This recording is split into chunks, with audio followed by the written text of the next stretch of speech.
Let me tell you about two friends who learned the hard way that some dares aren't worth taking. On the outskirts of town stood an old house that had been empty for decades, or so everyone thought. With its broken windows and decaying walls, it was the perfect setting for ghost stories and teenage dares.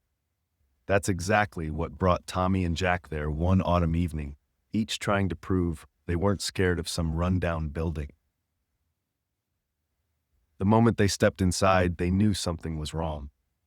The air wasn't just stale, it carried the thick, heavy scent of decay that seemed to coat their tongues.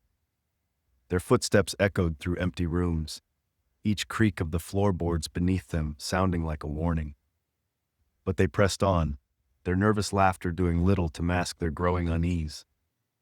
They were too proud to admit they wanted to leave, too stubborn to back down from their dare. That's when they heard it. Footsteps from the floor above. Not the quick scurrying of animals or the random sounds old houses make. These were deliberate steps, slow and dragging, as if something heavy was being pulled across the ceiling. The boys froze, their hearts pounding so loud they were sure whatever was upstairs could hear them. Their instincts screamed at them to run, and for once, they listened. But when they turned around, where the front door should have been, there was only a solid wall. The house around them had changed, transformed into something impossible. The hallway stretched longer than the building's exterior should have allowed, lined with doors that led nowhere and everywhere at once.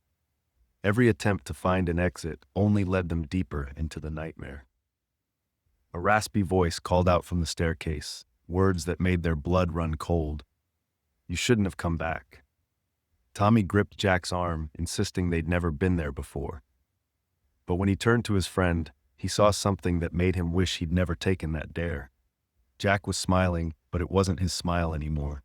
It was too wide, too knowing, filled with too many teeth. And his eyes, they held memories of this place, memories that didn't belong to the boy Tommy had known since kindergarten.